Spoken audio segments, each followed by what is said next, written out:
Бүгдээ энэ өдрийн мэнд. Өнөөдөр хойлоо дэлхийн хөдөлгөж байдаг хамдын хүчирхэг нөлөө бүхий супер хотод буюу Alpha++ зэрэглэлийн хотыг яаж бүтээдэг юм бэ гэдэг тэрхүү нөөц жорыг алхамаар нь задлан шинжилээ гэж байна. Яг тийм. Өнөөдрийн бидний гол байвал Лондон хот. Дэлхийн яг орой дээр нь яаж гарсан нууцыг нэгнэнгүү ухаж үзнэ. Тэр хамгийн сонирхолтой нь энэ бүхнээс бидний амьдарч байгаа Улаанбаатар хот маань юу сурч цаашид яаж хөгжих боломжтойг хамтдаа ярилцах болно шүү. За тэгэхээр өнөөдрийн яриа маань ямар дараалалаар явах билээ? Бид ерөөсөө 6 үндс нь алхмаар явна. Эхлээд дэлхийн хотуудын зэрэглэл гэж юу болох юу гэнэ. Тэгээд газар зүй, санхүү, мэдлэг ба дэд бүтэц гэсэн үндсэн гурван алхмыг яриад Brexit шиг том цуцралга яаж давж гарсан тухай хамгийн төгсгөл нь Улаанбаатарынхаа ирээдүйн талаар хэлэлцээд өндөрлөх болно. За хоёлаа шууд гол сэдв рүүгээ орцгоё. Ямар нэгэн зүйл барж байгуулахсаа өмнө ер нь хотын хүчин чадал нүрөг яг юугаар хинждэг юм бэ гэдгийг ойлгох нь чухал байх тийм үү? Зүгээр л баахан хүн амьдарч байгаараа нь хэмждэггүй л лавтай. Тэгэлгүй яах вэ? Хүний амын тоовол ердөө л ганцхан хэмжүүр. 1999 оноос хойш JWC гэж судалгааны сүлжээнээс хотуудыг маш нарийн 5 үзүүлэлтээр хэмжиж ирсэн байдаг юм. Үүнд санхүү, хууль, нягтлан бодох бүртгэл, зар сурталчилгаа бас менежмент багтааж байгаа. Хамгийн сонирхолтой нь энэ зэрэглэлийн яг оргилд буюу Alpha++ төвшөнд дэлхий дээр ердөө л хоёрхан хот тусгаарлагдаж үлддэг. Тэр нь Лондон болон Нью-Йорк. Энэ хоёр бүр дэлхийн эдийн засгийн хамгийн том зангилаанууд гэсэн үг. Токио, Парис, Сингапур зэрэг мундаг хотууд хүртэл тэдний яг доорх Alpha+ төвшөнд л рагсдаг гэд бооздоо. Үнэхээр зоохон шалгарсан бүлий байна шүү. Тэгвэл бидний энэ Улаанбаатар хот маань энэ том пирамидын хаана явж байна вэ? Улаанбаатарын хувьд удаагаар гамма зэрэглэл багтаж авлаа. Энэ нь юу гэсэн үг вэ гэхээр манай нийслэл дэлхийн сүлжээнд тодорхой хэмжээнд холбогдсон хөл нийлүүлж байгаа ч гэсэн дээд түвшний хотуудтай харьцуулахад нөлөөлөл нь харьцангуй хязгаарлагдмал байна л гэсэн үг. Бид дэлхийн газрын зураг дээр байгаа хэдий ч шат аягхийн тулд маш нарийн төлөвлөгөөтэй алхмууд хэрэгтэй байгаа нь эндээс харагдаж байна. Тэгвэл гаммагаас яаж альфа руу авирах вэ? Хамгийн эхний алхам нь юу байх вэ?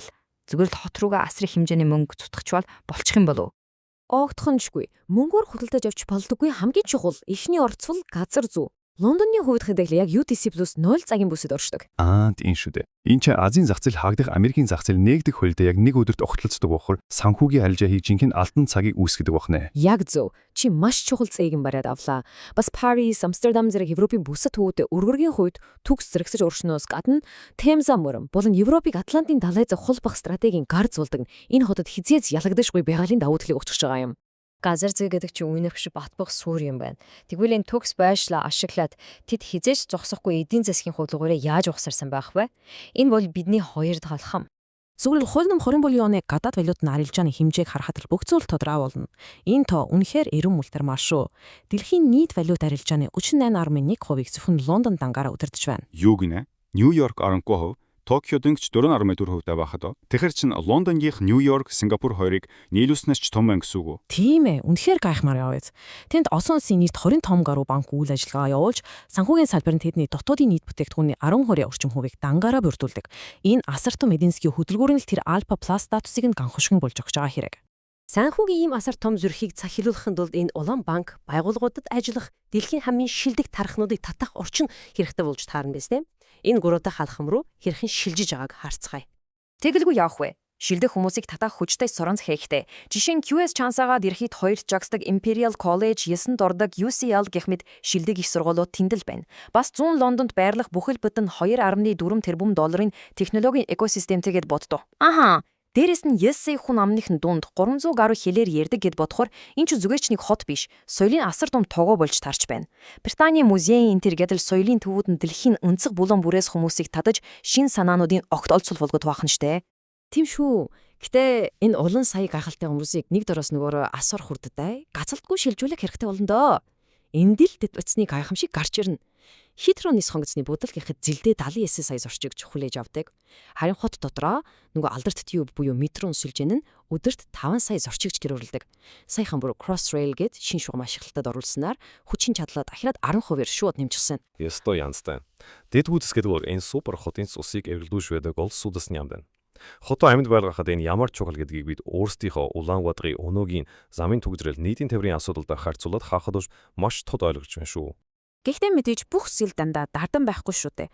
Brexit шиг улс төрийн гэнэтийн том шилжилт цочрол үүсгэхэд саяын бидний ярьсан алхамаар босгосон энэ гоё систем чинь ханхаж нураа унах аюултай биш үү? Яг үнэн энэ бол бодит амьдрал дээр маш том сорилт.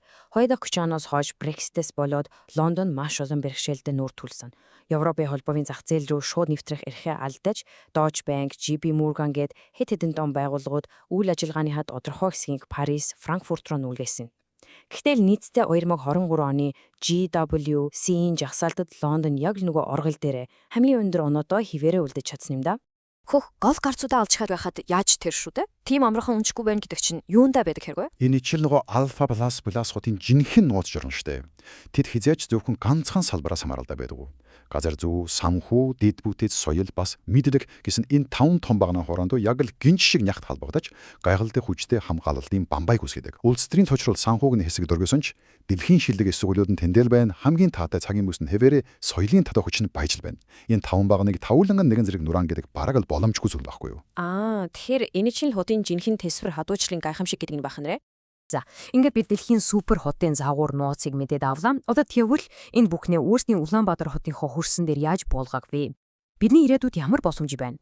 Бид саяхан сурсан журоо өөрсдийн онцлог тохируулаад хөрвөх хэрэгтэй. Жишээ нь нэгдэг халахам. Бид Орос, Хятад гэсэн хоёр их гүрнийг холбож байгаа газар зүйн стратегийн баяршлаа бүрэн давуу тал болгож ашиглах. Хоёр дахь халахам. Санхүүгийн хувьд дэлхийдээ бүх зүйлээр өрсөлдөх гэхээс илүүтэй өөрсдийнхөө давуу тал болох уул уурхай байгалийн баялаг эсвэл сэргээгдэх эрчим хүчний чиглэлээр онцгой байр суурьтай болгох хэрэгтэй. Тийм шүү. Тэгээ бүр таалхам бид бүтцээс айжруулах. Эдийн засгаа тэрхийн тулд бидэнд хот доторх нийтийн тээврийн найдвартай сүлжээ яг л үсээ гарших хэрэгтэй байна. Харин дөрөвт хаалхам нь бүс нутгийнхаа шилдэг авьяастан шинэлэг санаануудыг өөртөө татдаг. Нээлттэй найрсаг олон тал соёлтой хот болох нь чухал юм. Мэдээж юм бүхэн маш том сорилт урт зам хэдэж хаашаа яаж олох хэстан одоо бидэнд хамаагүй тодорхой харагдаж байна шүү те. Яг үнэ. Өнөөдөр бидний бэлтгэсэн их тайлбар дугаар танд нэг чухал асуултыг үлдээж байна. Улаанбаатар хотыг альфа төвшөнд хүрэхэд тул яг одоо бид ямар бодод алхмуудыг хийж эхлэх ёстой вэ? Үзэгч та бүхэн маань ч гэсэн яг л хот төлөвлөлтийн стратеги жишг сэтгэхэд энэ талаар нэг түнгаан бодод үзээрэй. Дэлхийн супер хотыг хэрхэн бүтээх тухай энэ хүс сонирхолтой аялалд бидэнтэй хамт байсанд баярлалаа. Дараагийн дугаараар дахин уулзцгаая. Баяртай.